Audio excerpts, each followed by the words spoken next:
Hello, today I'm going to do the 500 burpee challenge as requested by my Instagram followers, so here it goes. And we are off. So I'm going to start out with why I'm doing these challenges. I'm going to talk to you a little bit about that.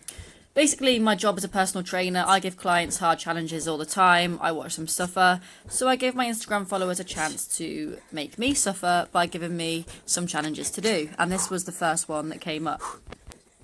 I also want to make the point that with challenges, during them, it can feel tough, it can feel difficult. But after them, you get so much satisfaction from doing it and from accomplishing something. And this is something that I'm always telling my clients. So you can see the whiteboard in the background. I decided to split it up into 10s, so 10 lots of 50, which equals 500, of course. So this is the first part of that first 50 burpees. At this point, I'm feeling pretty good. I'm feeling quite fresh still, and I'm feeling like, I can accomplish it. It's not difficult. It's not taxing mentally. It's not taxing physically just yet. We're just getting into the swing of the burpees here. So in terms of nutrition, I had carbohydrates for breakfast, so I had oats. The reason why I was fueling up on carbohydrates was so that I can provide energy stores for my muscles to use during the challenge. So as I say, I had oats for breakfast. I also had a protein shake. For lunch, I had quinoa, tuna and chickpeas. So pretty high protein lunch with some carbs in there as well. And then I did the actual challenge at 3:30 in the afternoon. So I had rice cakes with peanut butter and some banana on. And then I had a handful of midget gems just prior to the challenge. I was going to have salmon for lunch, but I decided against it because it's got higher fat content than tuna in. And I don't like having too much fats just before workouts because it sits in my stomach and bloats me. So for that reason, I opted for carbohydrates over the fats. I tend to do this for a lot of my workouts that I do, regardless of type, whether I'm weight training or whether I'm doing more sort of cardio-based stuff. It's fuel with carbohydrates. For those people who think that you need to have no carbs, or low carbs, to be able to lose fat, etc., etc. You don't. It's all a myth, and the main important thing is that you create a calorie deficit if fat loss is your goal. Having said that, carbohydrates do lead to water retention if you have a lot of them. For every gram of carbohydrate stored in the body as glycogen, it is approximated that 2 to 3 grams of water is retained. So this could be where you start to think that you look fat, and it could just be a sense of water retention. In terms of music, I had Eminem on. Eminem is my favourite music artist to listen to when I train, just because he's got some upbeat songs, but he's also got songs that are like really emotional and really out there, and I just find that they really pump me up for exercise. So a lot of the time you will, if you were to ask me what music I'm listening to during a workout, it is Eminem. Just to interlude there, you're just going to see me run up to my laptop now just to shake the cursor because I was scared that it wasn't going to record, and no way was I doing these burpees again. So back to the topic of music. As I said, I was listening to Eminem. I do have loads of different playlists that I listen to during workouts, though it's not always just Eminem, which you'll find on my Spotify, which is Hannah Bergen, so just my name. I've got all sorts of playlists, as I say, from chilled stuff to playlist that I made at uni because I was the resident DJ for house parties and stuff when I was at Loughborough Uni. So, yep, I was listening to Eminem, but as I say, big variety in my music choice. So an update on how I'm feeling at this point. 8 minutes in, I'm feeling like it's, you see the growl there. I'm feeling like it's getting a little tougher, getting a little heavier on the legs. But I'm still able to do it, still talking myself through, trying to keep it up. To spur me on, sometimes I just tell myself that I'm doing rubbish or I'm too slow, and it makes me want to go quicker. So self-hate is probably one of the strategies that I have to keep going.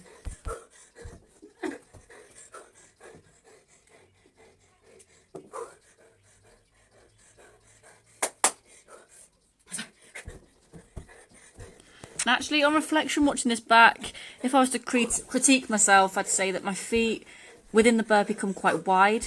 If they're a bit narrower, then I might find it a little bit easier.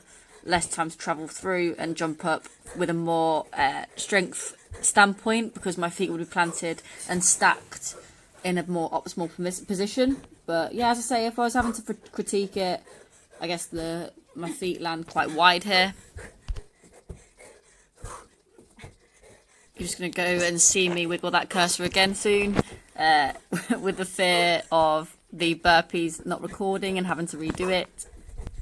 So one of the questions that I had come through on Instagram about the task itself, the challenge, they asked me to compare it to another challenge that I'd done that was equally, or if not more difficult than the burpee, and explain the differences. So I'm going to compare it to a half marathon that I did a few years ago. The burpee challenge, I think it was, you'll see at the end, I think it was 38 minutes in total that it took. The half marathon was 1 hour and 46 minutes. But with half marathons, you're keeping the pace going, and it's not as taxing on your body from going from the chest to the floor into a burpee. So it didn't feel as though it was considerably more difficult than a burpee challenge. If anything, I'd say that the 500 burpee challenge was probably harder than the half marathon. As a kid, I was always into cross country and used to always sign up for the long distance races. So long distance running doesn't really, obviously I find it difficult, but it doesn't really challenge me to the same extent as if I was to do something like explosive, like burpees, like I'm doing here. But nevertheless, like any challenge, the feeling of accomplishment after it is why I do it. If you don't have any challenges yourself, or you don't have any goals or anything like that for your training, I highly, highly, highly recommend that you do so, because it's always nice to have something to work towards. And as I say, that feeling of accomplishment is an amazing feeling.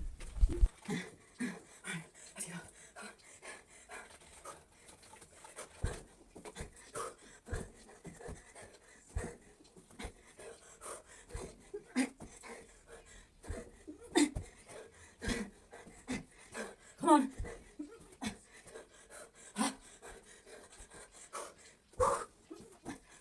So now I'm just going to talk to you a little bit about mentality. I'm going to tell you how I got through this with my mentality, but I also want you to reflect on your own training and think about what I'm saying, and think about whether you do the things that I say and suggest. And if you don't, then maybe add that into your training and see if you can improve your performance by using your mentality.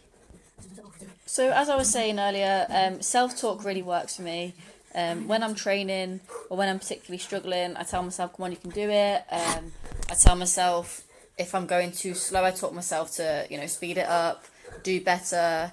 And that really comes from having high expectations from yourself. So if you're doing a training session or a workout and you start with 100% intention set, so there's a term that I say to clients, it's intentions 100. You set your workout at 100% at the start of the workout, and then you try and match that throughout the workout. So if you set high intentions from the start, then you're setting yourself high expectations. And if you set yourself high expectations, then you're training to meet those expectations that you've set yourself, so that if you start to drift away from what you think and perceive as your 100% effort for that day, then you know that you're letting yourself down in that aspect, and you need to, step it up a little bit. So I know from experience with my own training that if I feel like I've not given 100% to a session, at the end it puts me in a bad mood, because I don't think that I've done as well as I could have done. So for that reason, I also look to the future while I'm doing it. So when I'm particularly struggling, I'm thinking, right, think about hitting that, when you hit that 500 burpees, think about that feeling of accomplishment after it. You know in yourself, Hannah, that if you're doing a half-assed effort, then you're going to get to the end of this challenge and you're going to be disappointed with your performance. So step it up, essentially, is what goes through my head.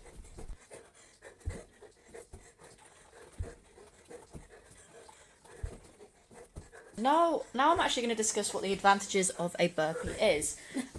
So yeah, it's all well and good doing 500 burpees, and it's all well and good yourself as well, I bet, when you're doing training sessions at your gym. You might have an instructor that tells you to do a burpee, and they do feel grim, but what is actually good about a burpee? Well, burpees are using your whole body, so it's full body movement, particularly when you go chest to floor. It's full body movement, so you're developing strength in all areas of your body, and it's also a heart raiser, so it's getting that heart rate up, burning them calories, which is going to help with calorie expenditure, which then helps with creating a calorie deficit, because if you expend more calories than you consume, then you create yourself a calorie deficit. And I spoke about calorie deficits briefly earlier,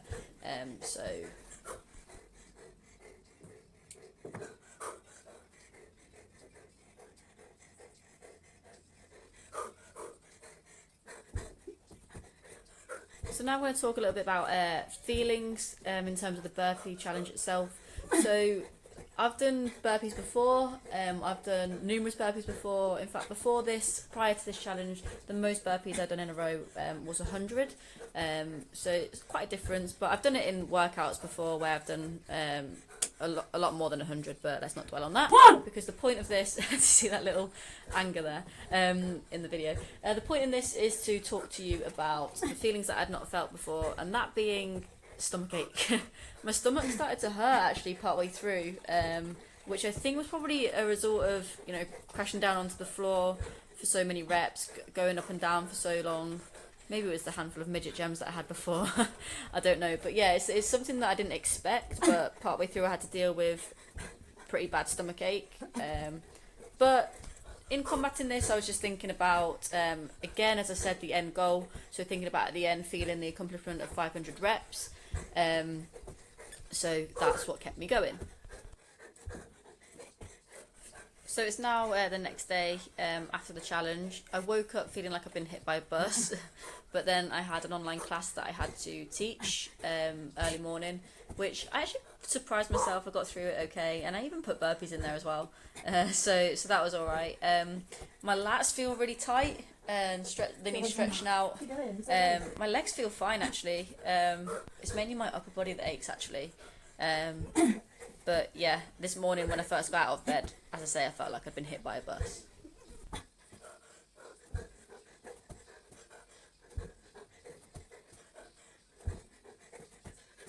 So if you are wondering why anyone would want to do a challenge like this, what I'm doing, it's currently, I don't know where you'd be watching this, I'm guessing the UK because I don't think I'm quite worldwide, but in the UK it's locked down at the moment, so we're limited in terms of what we can do. So for the next month I'm going to do a string of challenges each week to lead up to my final challenge, which is going to be the week beginning on the 22nd of June, where I will be cycling from Stockport to Liverpool and back in a day which is just approximately 85 miles, all in aid of Alzheimer's Research. So I'm going to try and raise money for Alzheimer's Research because it is a charity close to my heart.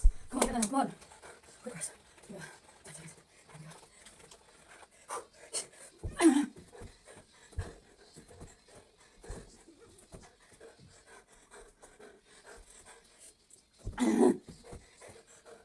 At this point I remember it felt very difficult. I started to bite my t-shirt. It did feel really difficult at this point. I was thinking, you know, how I really wanted to get the 500 reps, but I was also thinking that I felt knackered. I was dripping with sweat. It was a very hot day outside, so I got very clammy and hot and very sweaty indeed. But as you can see there, I had a quick look at the whiteboard as well, thinking, oh God, how many more 50s have I got? But as I say, I was trying to take it bit by bit and try to keep pushing, which I did.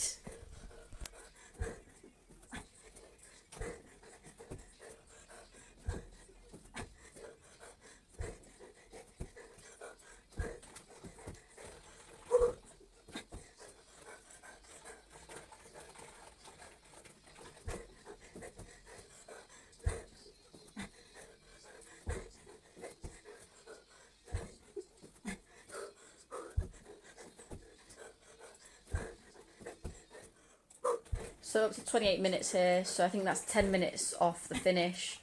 Still felt like a long way to go at this point. But as you can see, I was just trying to keep the same tempo going with the burpees.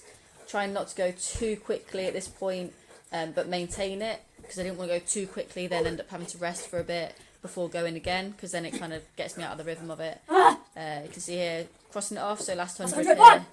I think I shouted at myself something, not too sure what I said.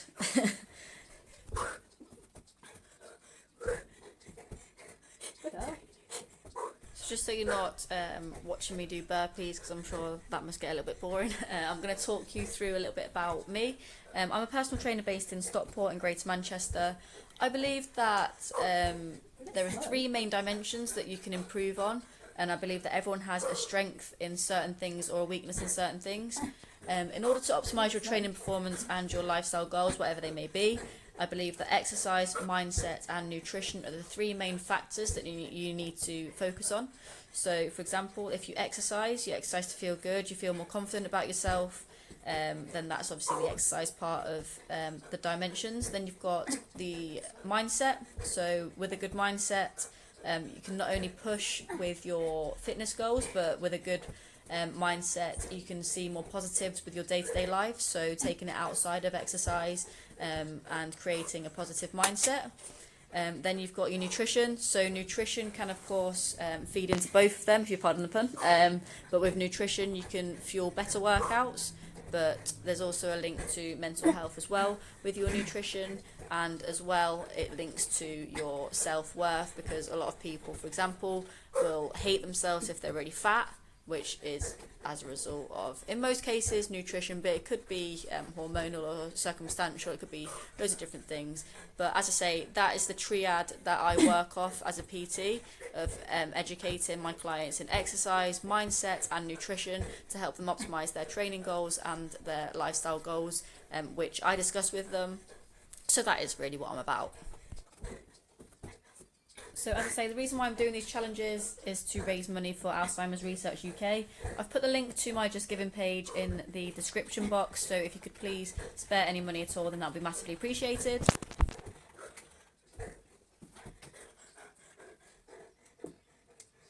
We're up to the last bit now. At this point, I'm just thinking, just try and get it done as soon as possible, but I am feeling very tired, very weary. And again, I'm having to wiggle that mouse to stop the laptop from potentially running out of charge, because I didn't want the burpees to stop recording. I didn't even realise that I bit my t-shirt like this until I've watched this back. I hope I don't do that in the normal gym, because people will just think I look like a weirdo. But anyway, yeah, so clearly some more t-shirt biting, so I am struggling at this point. But last little bit, I think that was a burp there. As I say, my stomach felt a bit dodgy, but I kept going.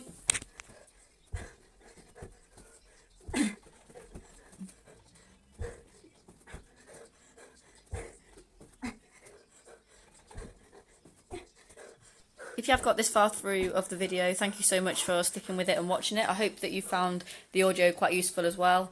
I decided to just do an audio just to basically explain how I train myself, how I train clients, give you a bit of an insight into those aspects and those areas, just so you're not sat here watching me do burpees.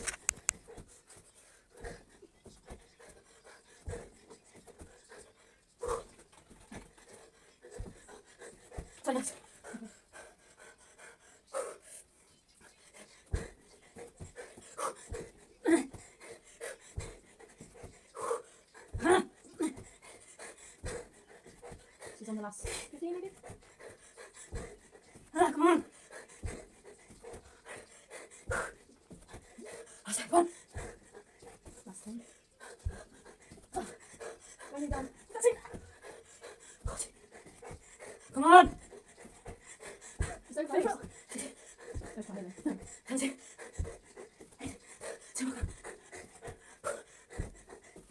Oh! And that is me done.